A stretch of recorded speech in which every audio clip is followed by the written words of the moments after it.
Assalamualaikum warahmatullahi wabarakatuh.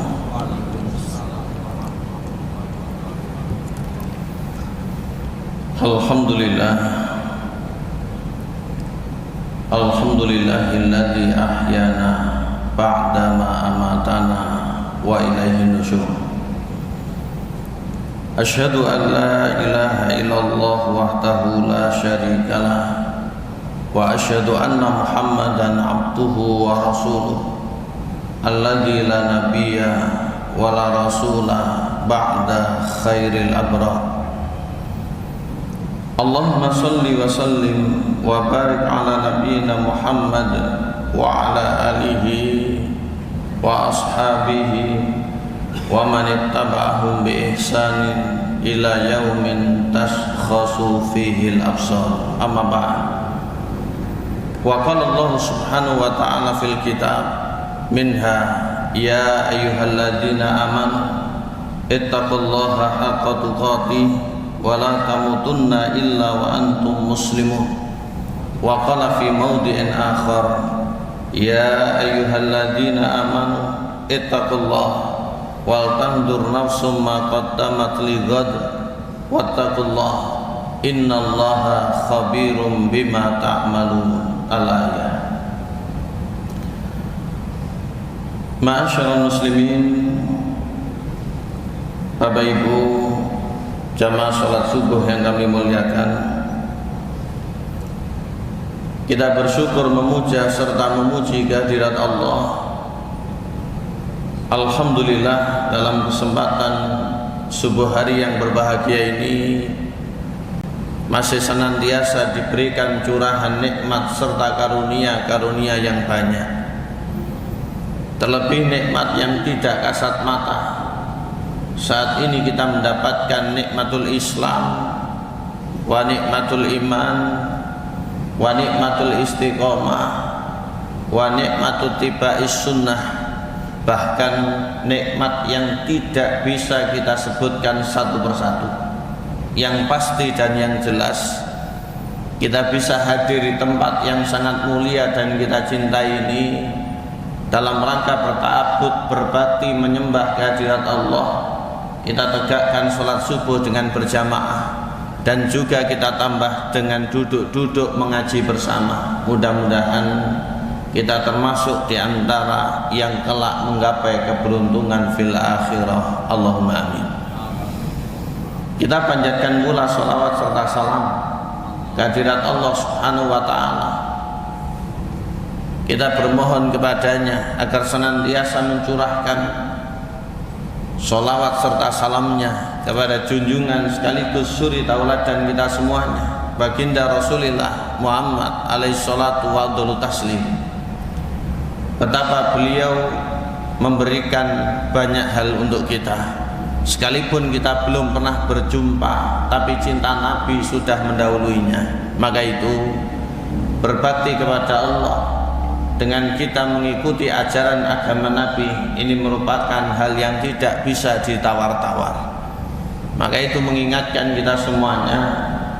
Imam Muslim menyebutkan dalam hadisnya yang sahih, tiba-tiba Nabi bersabda, "Kullu ummati yadkhulul jannah." Setiap umatku pasti bakal masuk surga.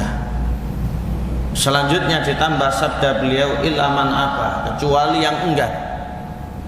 Dengan bertanya-tanya para sahabat kemudian menyampaikan pertanyaan, waman ya'ba ya Rasulullah, kiranya siapa yang enggan masuk surga ya Rasul? Kok dia ini sangat-sangat disesalkan, sangat-sangat rugi sekali. Artinya ada surga, kenapa dia tidak mau masuk? Padahal surga adalah tempat yang penuh dengan kenikmatan, tempat pembalasan terbaik bagi setiap insan. Nabi kemudian menyebutkan sabdanya, man ata'ani dakhalal jannah, siapa saja yang mentaatiku pasti masuk surga. Wa man asani faqad aba, dan mereka yang bermaksiat atau durhaka atau menyelisihiku, dia yang enggan masuk ke dalam surga. Allahumma ja'alna min ahlil jannah, amin. Allahumma amin. Bapak Ibu, nuwasilu darsana, melanjutkan rutinitas kita, rutinan ngaos kitab At-Tadhkirah bi Ahwalil Mauta wa Umuril Akhirah, seputar ensiklopedia hari kiamat, mulai dari alam kubur setelah terjadinya kematian sampai dengan kiamat itu sendiri. Pada kajian yang lalu, yaitu di bulan sebelum bulan ini, bersama-sama kita ketahui misteri serta huru-haranya alam kubur, dan kita berlindung kepada Allah dari segala apa yang dahsyat yang menimpa para pendosa di dalamnya.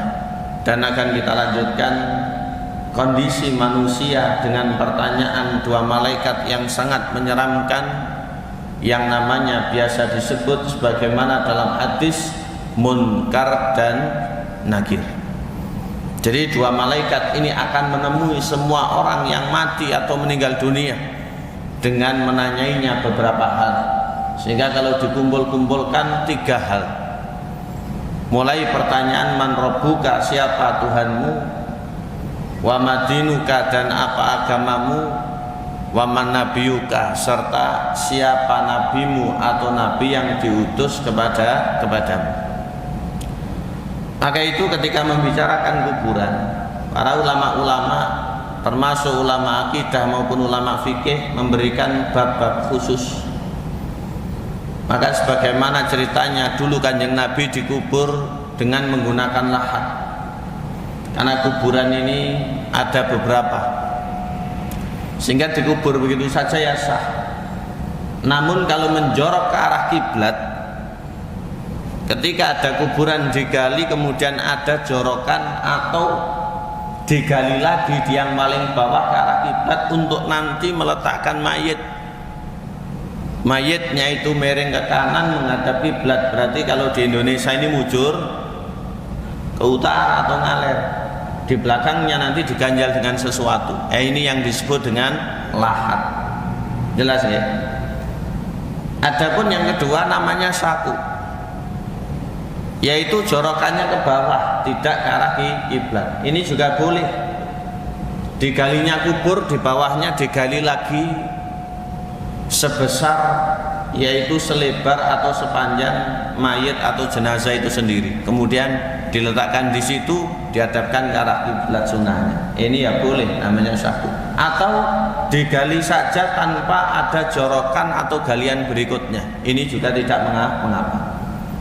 Tapi kalau bisa dan tidak bermasalah dengan kontur tanahnya, maka lahat ini termasuk di antara yang luar biasa. Karena Nabi itu ingin nanti dikebumikan atau dikuburkan dengan menggunakan lahat, sallallahu alaihi wasallam.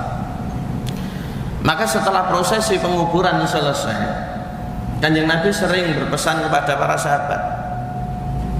Disebutkan oleh Imam Abu Dawud dan beberapa imam, ada sabda Nabi memberikan pesan, istaghfiru li akhikum was'alu lahu tathbit fa innahul ana yus'al. Artinya, wahai kalian para sahabatku, bermohonlah kepada Allah ampunan, bukan untuk diri kalian saja, tapi untuk saudara kalian yang baru saja dimakamkan. Serta bermohonlah pula kepada Allah Subhanahu wa ta'ala ketetapan baginya, agar diistiqomahkan jawabannya nanti ketika ditanya oleh malaikat. Karena sebentar lagi atau sesaat lagi dia bakal ditanya oleh malaikat, dan ini akan menimpa kita semuanya. Agar ketika kita mendoakan, insya Allah kita pun juga akan didoakan.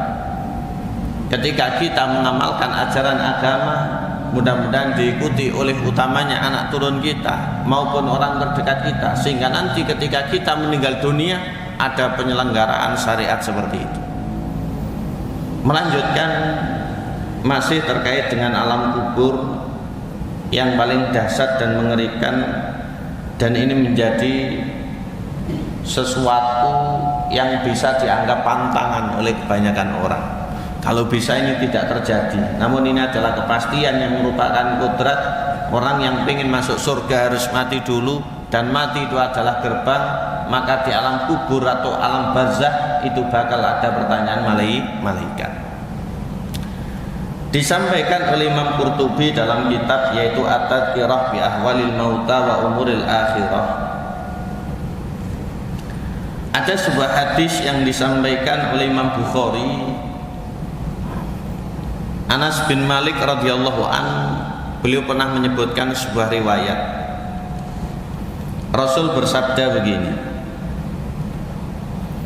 apabila hamba itu diletakkan di kubur, berarti sudah selesai proses pemakaman.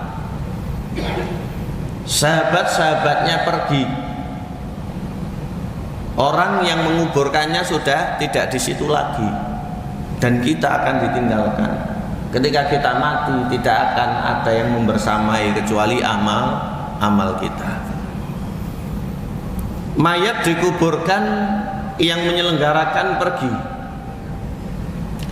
maka dia benar-benar mendengar suara terompah atau sendal orang yang berada di atasnya yang meninggalkannya. Sehingga mayat itu diberikan oleh Allah salah satu hal yang ini tidak diberikan kepada yang tidak mayit. Sehingga kalau ada orang hidup terus dikubur, itu ya tidak bisa mendengar karena jangkauannya terlalu dalam apa yang berada di atasnya. Tapi mayit walaupun kuburannya dalam, itu akan mendengar kelutak-kelutuknya terompah atau sendal orang yang beriringan untuk pulang. Ya, kita belum mengalaminya. Selanjutnya, datanglah dua malaikat yang mendudukkannya. Malaikat ini berkata, apa yang engkau katakan terhadap lelaki ini? Maksudnya adalah Kanjeng Nabi Muhammad SAW. Apa komentarmu tentangnya? Berarti ini pertanyaan, waman nabiyuka, siapa nabimu? Jadi nabi itu posisinya sebagai apa menurutmu? Maka jika dia seorang yang beriman, Nabi melanjutkan sabdanya, mayit itu akan menjawab, aku bersaksi bahwa dia benar-benar hamba dan utusan Allah. Asyhadu annahu abdullahi wa rasuluh. Aku bersaksi bahwasanya benar-benar dia adalah hamba dan juga utusan Allah. Orang ini ngerti walaupun tidak pernah berjumpa. Dia mempelajari Nabi dan ajaran agamanya, diamalkannya dalam kehidupan sehari-hari, punya rasa cinta dan takdim. Dia akan diberikan kemudahan oleh Allah Subhanahu wa taala untuk bisa menjawab pertanyaan malaikat tentang Nabi Muhammad ini. Selanjutnya Bapak Ibu, malaikat itu berkata, coba lihat tempat dudukmu. Maka diperlihatkan baginya neraka, ada celah sehingga bisa mengintip. Jadi dari kuburannya itu diberikan celah untuk bisa mengintip neraka. Di sana itu tempatmu. Tapi sudah diganti oleh Allah dengan tempat yang lebih baik. Berarti selamat. Senang namanya? Senang. Berarti dia selamat. Kemudian ditunjukkan tempat yang lain, disuruh untuk melihat. Itu diberikan celah untuk bisa mengintip tempat yang penuh dengan kenikmatan. Maksudnya adalah surga. Nah, di sana. Sehingga orang ini semakin bersyukur, dia semakin tidak ragu bahwasanya pembalasan yang terbaik bagi orang yang baik adalah tempat terbaik, tiada lain tiada bukan adalah surga. Imam Qatadah menyampaikan seputar hadis ini, disebutkan bahwasanya ketika orang itu diperlihatkan surga yang menjadi bakal tempatnya dari pembalasan kelak, maka kuburannya itu dijauhkan, artinya diluaskan. Lalu luasnya itu adalah 70 hasta, 70 hasta dirok. Nah ini kalau diukur tinggal mengalihkan pada ukuran meter, 1 atau kurang dari 1 meter. Lah 70 tadi itu dilipatkan lagi 70, sehingga kuburannya ini luar biasa luasnya, sejauh mata memandang. Padahal sebenarnya secara kasat mata di dunia hanya saencepe mayit atau jenazah niku wae. Tapi di dalamnya diluaskan 70 hasta dikalikan 70 lagi. Ini disampaikan oleh Imam Qatadah. Selanjutnya, apabila mayit yang ada di alam kubur itu adalah orang munafik atau orang-orang kafir, jadi orang yang munafik, orang kafir, orang murtad, orang musyrik dan yang semisalnya, maka malaikat akan bertanya. Orang itu tidak bisa memberikan jawaban, sehingga kemudian diperlihatkan tempatnya. Lah itu tempatmu. Tempatnya adalah di surga, namun sudah diganti oleh Allah dengan tempat yang lain. Itu tempatmu. Ditunjukkan tempatnya di neraka. Dia menyesal dengan penyesalan yang tidak terhingga. Cara bahasanya itu apes, kapok, tapi tidak ada kesempatan lagi.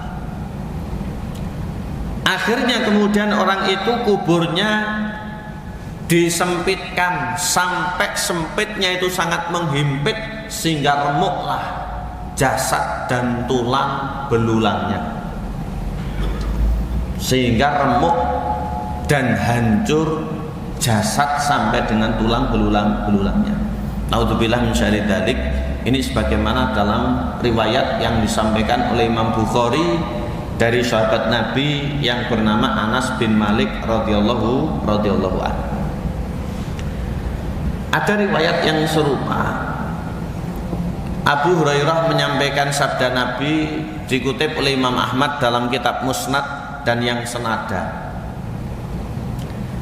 Mirip dengan yang disampaikan oleh Anas bin Malik.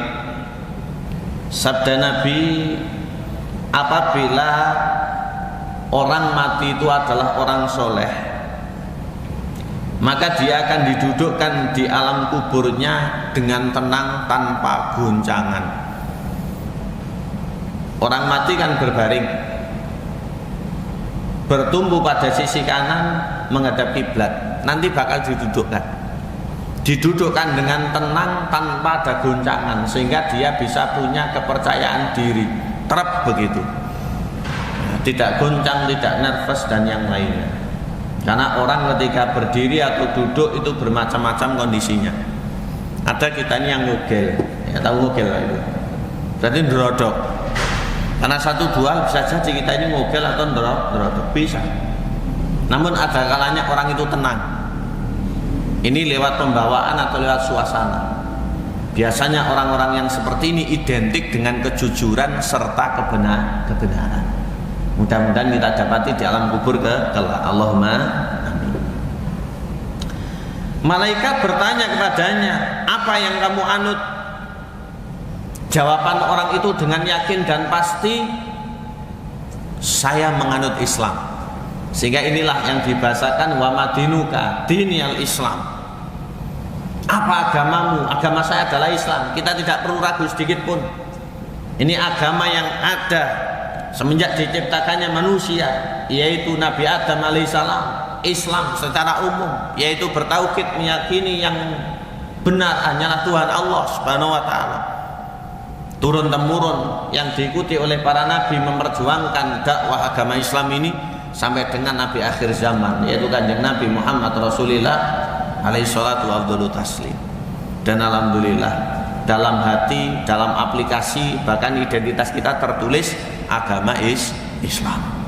Kita bersyukur karena jauh dari tempat suci, beda jauh dengan zaman Nabi, dan melihat kondisi seperti ini, kita masih Islam dengan pengamalannya itu luar biasa. Fitnah berbagai macam itu akan terus ada sampai dengan akhir hayat nanti. Kita berharap istiqomah, sehingga Islam yang merupakan agama yang kita anut akan ditanyakan nanti di alam kubur, sehingga orang beriman tidak ragu, dia akan menjawab agamanya adalah Islam. Lalu dikatakan, siapa lelaki ini? Malaikat bertanya berikutnya, wa man nabiyuka, au wa man rajulul ladzi bu'itsa fika. Siapa laki-laki ini? tanpa ragu dengan yakin menjawab huwa Rasulullah, dia adalah kanjeng Nabi, dia adalah Rasulullah. Karena dia jujur, dia mengamalkan, tidak pernah melihat Nabi, mimpi pun tidak pernah, tapi dia mengamalkan ajaran Nabi. Ini adalah nikmat, sehingga tanpa ragu dia menjawab Rasulullah. Maka jangan sampai Rasul ini kita nomor sekiankan Bapak Ibu dalam segala hal. Karena Rasul itu orang yang sangat kita harap syafaatnya. Harapan kita ini jangan sampai kelak bertepuk sebelah tangan. Kita ngaji sirah nabawi, kita ngaji ajaran Nabi, termasuk kita ngaji hadis Nabi. Ini penting. Sehingga Nabi itu mengenali umatnya pada hari kiamat nanti dengan tanda berupa cahaya yang ada di dalam atau berada di tubuh mereka. Nah, ini termasuk diantaranya dengan sebab air wudhu. Sehingga ahli sunnah wal jamaah itu di dunia adalah orang yang berpegang dengan kebenaran ajaran Islam. Nanti di hari kiamat dia menjadi ahli Nabi sehingga mendapatkan syafaat. Dia adalah ahli syafaat, dapat syafaat. Baru di hari pembalasan dia menjadi ahli jannah, yaitu ahli surga. Tapi sekali lagi juga akan selalu ada ujiannya. Selanjutnya ditanya lagi, apakah kamu pernah melihat Allah? Jadi mayit yang beriman tadi setelah sukses menjawab pertanyaan agamanya dan juga nabinya, ditanya yang ketiga, apakah kamu pernah melihat Allah? Dijawab olehnya, tidak ada seorang pun yang pernah melihat Allah Subhanahu wa ta'ala. Sehingga kanjeng Nabi pun dalam momentum peristiwa Isra dan Mi'raj terhalang oleh cahaya, tidak bisa melihat Allah. Demikian pula Nabi Musa ketika ingin melihat Allah, diperintah untuk melihat bukit. Ketika bukitnya jugruk, Nabi Musa semaput. Ya. Maka Allah Subhanahu wa ta'ala itu adalah al-ghaib, zat yang maha tidak terlihat. Nanti di hari kiamat baru memperlihatkan kepada orang-orang yang diberikan nikmat, yaitu dimasukkan ke dalam surga. Namun kita persiapkan, jangan sampai wajah kita yang seperti ini, yang sering bergelut dengan maksiat, kemudian nanti seperti itu dengan melihat Allah. Maka kita harus memantaskan diri. Mata kita basuh dengan air wudhu agar berguguran dosa-dosanya. Karena betapa banyak dosa dan maksiat yang sering kali hinggap tanpa kita sadari itu melekat. Kalau nyenengan ningali sing boten-boten, tenimbong ketok sembarang kalir, ten HP lewat-lewat kadang jadi dulek barang, gitu. Nah ini mari, sebelum kita mendapatkan nikmat anti Allah memperlihatkan kepada kita, mari untuk kita persiapkan mata kita, wajah kita ini jangan sampai zat yang maha suci malah kemudian kita ini merasa tidak layak untuk melihatnya. Orang itu berikutnya diberikan kabar terbaik, yaitu celahnya surga diperlihatkan kepadanya sehingga dilihatnya tempat-tempat yang enak. Namun tidak dengan orang berikutnya, yaitu orang yang buruk lagi fajir. Mereka adalah para pendosa yang keyakinannya salah. Dia akan didudukkan di kuburnya penuh dengan goncangan, sehingga ketika didudukkan dengan paksa dia mengalami ketakutan. Sorot yang Jawi ngoten berodok mugel. Orang itu ditanya, dibentak-bentak, tidak bisa menjawab. Agamamu apa? Dia bingung. Nabimu siapa? Dia bingung. Tuhanmu siapa? Dia pun juga bingung. Sehingga kita tidak boleh kebingungan. Kita ikrarkan syahadat ini dengan yakin. Iman itu tidak boleh bingung. Makanya dalam deskripsi iman, kitab-kitab tauhid atau teologi dalam akidah itu menyebutkan al-i'tiqadul jazim, keyakinan yang teguh.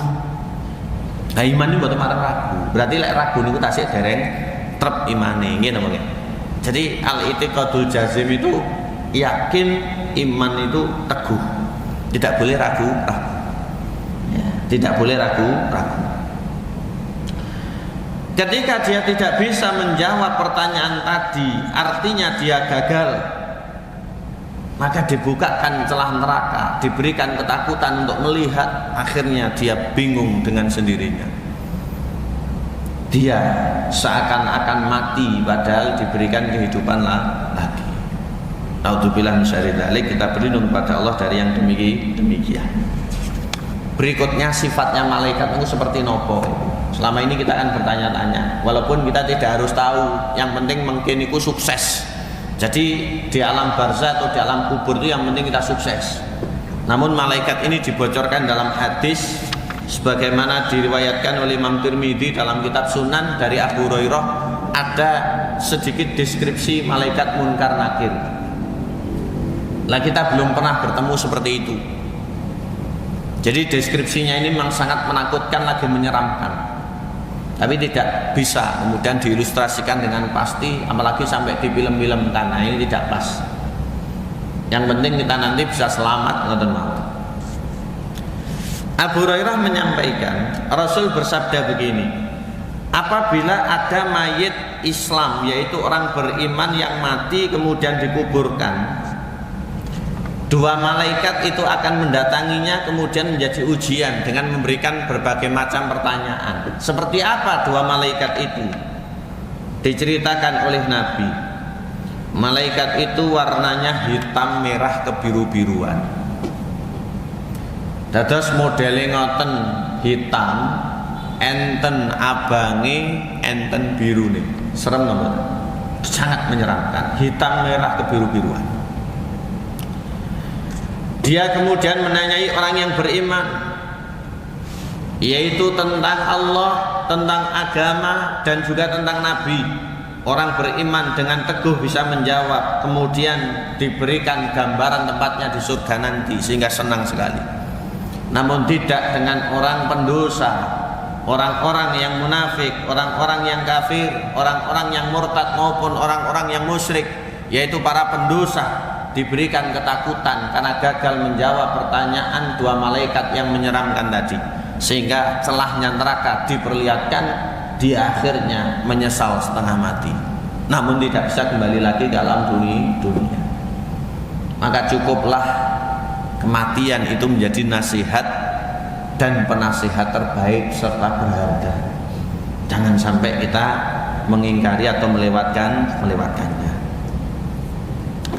Selanjutnya, cerita yang lebih komplit dalam hadis yang panjang, Bapak Ibu yang berbahagia. Ada seorang sahabat yang bernama Barok bin Azib. Sebagaimana dalam kutipan Imam Abu Dawud yang punya musnad. Karena sebagai tambahan wawasan, dalam kitab-kitab itu dikutip Imam Abu Dawud ini ada dua. Imam Abu Dawud yang terkenal itu yang disebut dengan Imam Sunan, itu juga termasuk murid dari Imam Bukhari. Lah Imam Abu Dawud ini nisbatnya adalah As-Sijistani, dari Sijistan, yang punya kitab Sunan Abi Dawud. Namun ada Imam Abu Dawud yang lain yang hidup sebelumnya, yang punya kitab namanya Musnad, itu nisbat kepada At-Toyalisi, sehingga biasa disebut Musnad Abu Dawud atau Musnad Toyalisi. Tapi kalau Sunan Abu Dawud maksudnya adalah Imam Abu Dawud yang As-Sijistani. Jadi ini sebagai tambahan wawasan agar kita tidak bingung.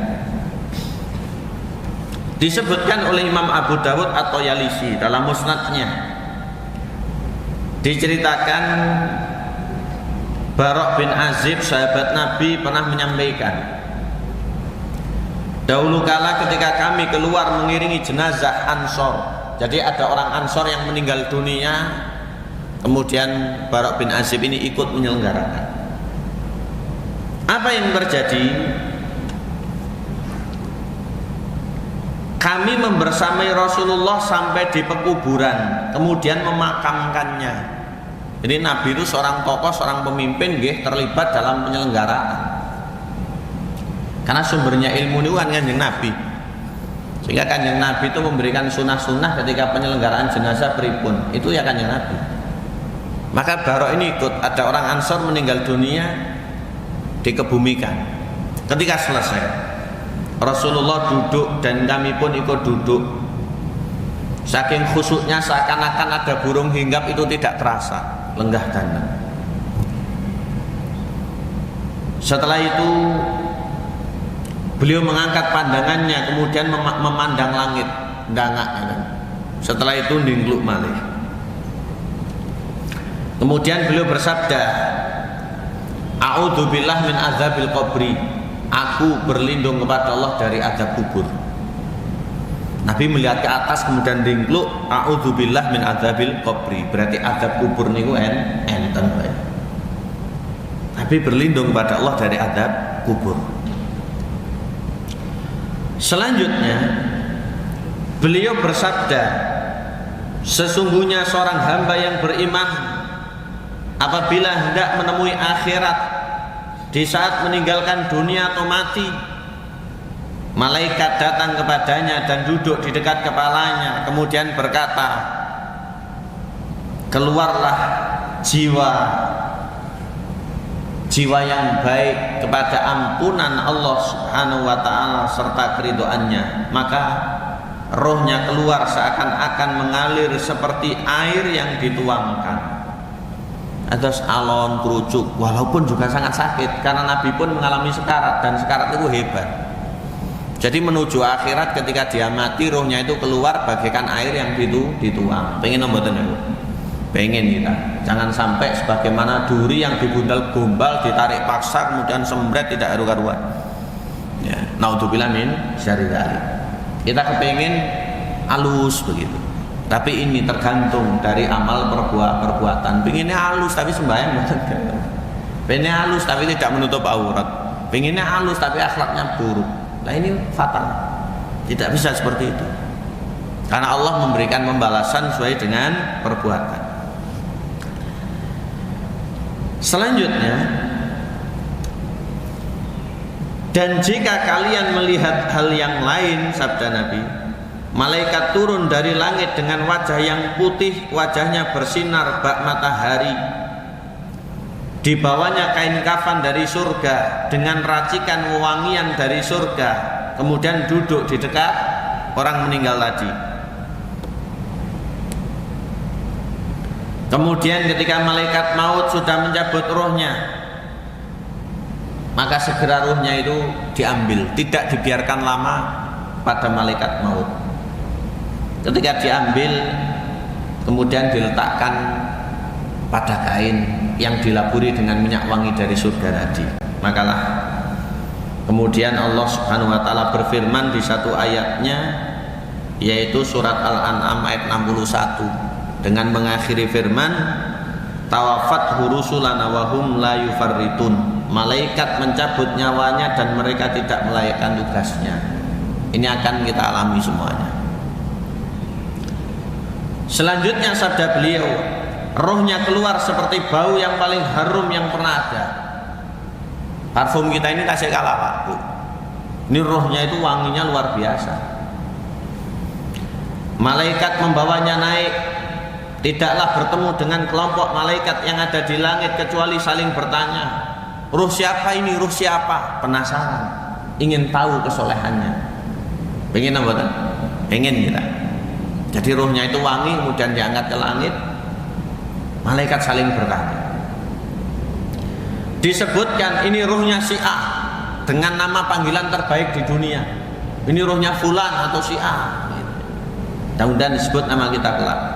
Selanjutnya sampailah di pintu-pintu langit dunia, dibukakan pintu langit pertama, kemudian malaikat saling memberikan ucapan selamat dengan memberikan sambutan sampai kemudian berikutnya. Maka itu ketika Allah berfirman pada surat Al-Mutaffifin 3 ayat, mulai ayat 19 kemudian 2 ayat selanjutnya kan, wa ma adraka ma illiyun kitabun marqum yashhadul muqarrabun.